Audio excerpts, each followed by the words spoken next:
by Anil Anal. Recorded by Anil Films. टूट गईल रिश्ता सारा लुटल अरमान हो के करा से कहीं कैसे बदल गईल जान हो। छोड़ के जात बारू हमके छोड़ के जात बारू हमके बीच मझधार में जा खुश रही है अपना सैया के साथ में। जा खुश रही हर पगले सैया के साथ में।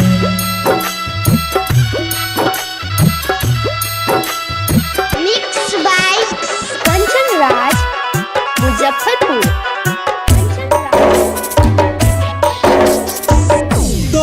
के न देहब सनम बेवफा के नाम हो। तोह के भुलाइब पीके दू घुट जाम हो। एक फूल बहुत अजीब था, एक फूल बहुत अजीब था, वो कभी मेरे दिल के करीब था। एक फूल बहुत अजीब था, वो कभी मेरे दिल के करीब था। जब चाहने लगे उसे हद से भी ज्यादा तो पता चला वो हमसे भी ज्यादा किसी और के करीब था। तोह के न देहब सनम बेवफा के नाम हो।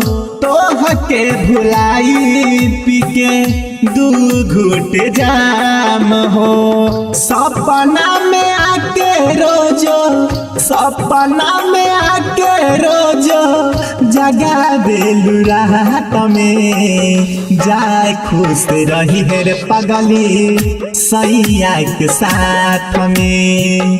जाए खुश रही हर पगली सैया के साथ में।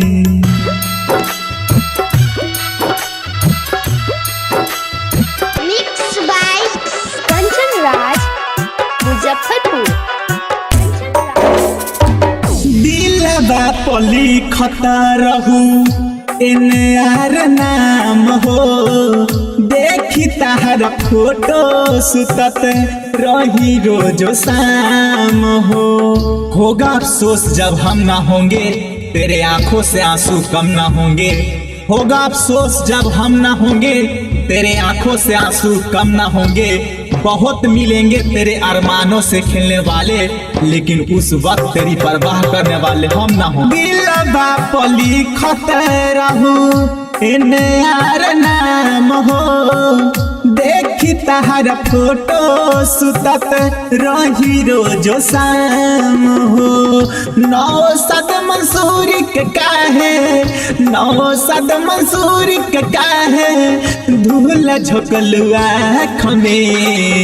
जा खुश रही हर पगले सैया के साथ में। जा खुश रही हर पगले सैया के साथ में। टूट गईल रिश्ता सारा लुटल अरमान हो के करा से कहीं कैसे बदल गईल जान हो।